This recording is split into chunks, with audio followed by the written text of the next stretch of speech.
தமிழக வாழ்வுரிமை கட்சி தலைவர் வேல்முருகன் நம்மோடு தொடர்பில் இருக்கிறார். அவரிடம் கேட்கலாம். வணக்கம் திரு வேல்முருகன்.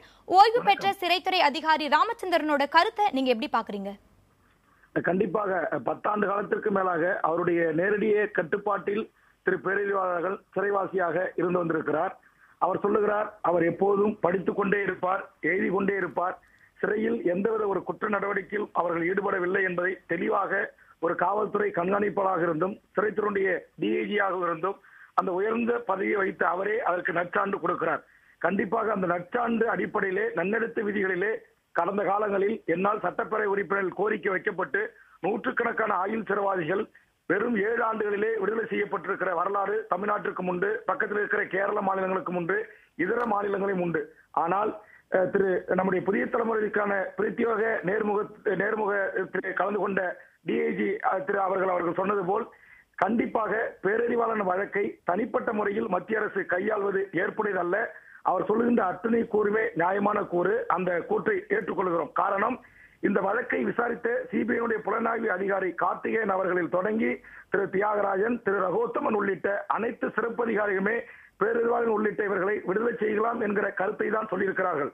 அதேபோல் தியாகராஜன் என்கிற ஏடிஜிபி சிறைத்துறைக்கு இருந்த அவரும் நம்முடைய புதிய தலைமுறைக்கு அளித்த நேர்காணலில் நிச்சயமாக சிறையில் இருக்கின்ற கைதிகளை நன்னடத்தில் ஒருவரை விடுதலை செய்ய வேண்டும் என்று என்னை கேட்டால் அதில் இந்திய சிறைகளிலே முதலாவதாக இருக்கக்கூடியவர், முதலாவதாக விடுதலை செய்யப்பட வேண்டியவர் திரு பேரறிவாளன் என்ற கருத்தை அவர் தெரிவித்திருக்கிறார்.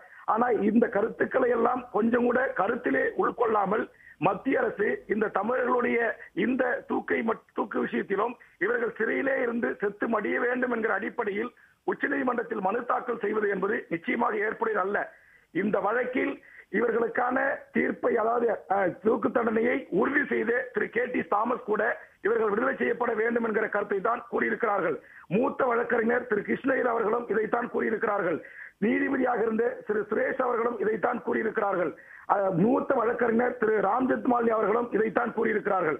ஆக இந்த கருத்துக்களை எதுவுமே தன்னுடைய கருத்தில் எடுத்துக் கொள்ளாமல் மத்திய அரசு தந்தோண்டித்தனமாக தமிழர்களை பழிதீர்க்க சொல்வதற்காகவா இவர்களை பயன்படுத்துகிறார்களா இந்த வழக்கை என்பது தெரியவில்லை.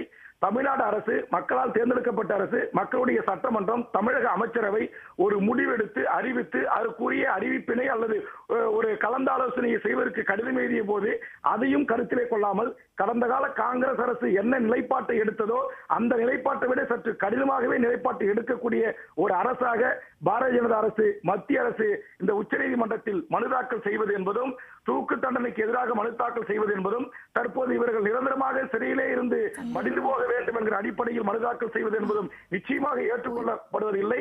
நம்முடைய சிறைத்துறை துணைத் தலைவர் அவர்கள் சொன்னது போல சிறை என்பது மனிதர்களை திருத்துவதற்காகத்தானே அல்ல, அவர்களை பயிர்த்துக் கொள்வதற்கோ ஆயுள் முழுவதும் சிறையிலே வைத்து அவர்களை சாகடிப்பதற்கு அல்ல என்கிற அவருடைய கருத்தை நான் முழு மனதாக வரவேற்கிறேன்.